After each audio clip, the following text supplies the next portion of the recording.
Hi friends, आज हम बना रहे हैं माश की दाल गोश्त। और मैंने लिया है 1.5 पाउंड गोश्त और ये है बकरी का। और माश की दाल हमने लिया है 1 कप। इसको भिगो लिया। भिगोने के बाद माश की दाल थोड़ी फ्लफ़ी हो जाएगी, फूल जाएगी। और उसमें मसाला जो हमने लिया है वो है आधा कप ऑयल, 1 बड़ा चमचा लहसुन अदरक का, और पिसी हुई लाल मिर्चें सुर्ख, धनिया पाउडर 1 चमचा, और हमने लिया है 1/4 हल्दी, 1 चमचा नमक। और इसमें डाल रहे हैं हम 1 अदद बड़ा टमाटर और 1 बड़ा प्याज। तो शुरू कर लेते हैं। हम प्याज ब्राउन करते हैं अपनी देगची में डालकर। प्याज को हम हल्का सा ब्राउन करेंगे, बहुत ज़्यादा ओवर कुक नहीं करना, सिर्फ सॉफ्ट हो जाए। खाना झटपट तैयार हो जाए, जल्दी हो जाए, इसके लिए मैं यूज़ कर रही हूँ कुकर में गोश्त डालकर हम 2 से 3 मिनट इसको प्रेशर देंगे और गोश्त गलने पर दाल ऐड कर लेंगे।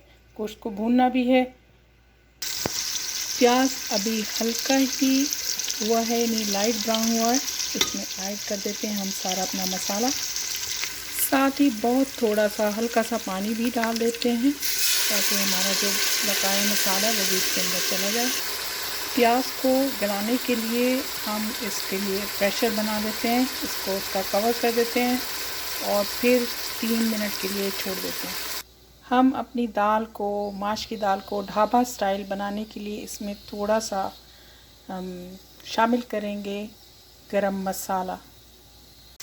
मसाले को भूनते हुए हम इसमें गोश्त शामिल कर देंगे। 1-2 पानी के चमचे डालते हुए हम इसको भूनेंगे, यानी 2-3 पानी के छोटे छोटे स्प्लैश करते हुए इसको भून लेंगे। हम थोड़ा सा पानी ऐड करेंगे और फिर इसको कवर कर देंगे ताकि गोश्त गल जाए, और 2 से 3 मिनट इसको गलाने के लिए रख देंगे। प्रेशर कुकर को बंद कर देते हैं। इसको चेक कर लेते हैं कि गोश्त गल गया है। तो अगर ये गल गया तो हम इसमें दाल ऐड कर लेंगे। तो थोड़ा सुनहरा कलर आ रहा है, बहुत अच्छा ज़बरदस्त। साल्ट भी चेक कर लेते हैं। इसमें थोड़ा सा और हमें साल्ट चाहिए तो नमक थोड़ा और मिला देते हैं हम, आधा चमचा, क्योंकि दाल को भी नमक चाहिए और इसमें भी कम है। आधा चमचा हमने और ऐड कर दिया नमक का। मसाला हमारा भुन गया, इसमें ऑयल सेपरेट छोड़ दिया। ऐड कर देते हैं दाल को।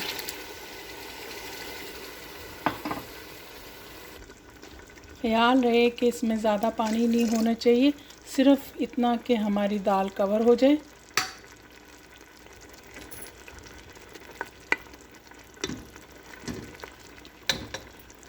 इसको दोबारा से कवर करके पका लेते हैं। हम दाल को चेक कर लेते हैं कि दाल गल गई। तो फिर उसके बाद हम दाल गल गई है और अब हम इसमें शामिल करेंगे अपने बढ़िया से स्वाद के लिए। हमने डाला आधा चमचा गरम मसाला, मिक्स कर देंगे। स्वादिष्ट हमारा माँ दाल गोश्त तैयार हो गया, बिल्कुल ढाबा स्टाइल।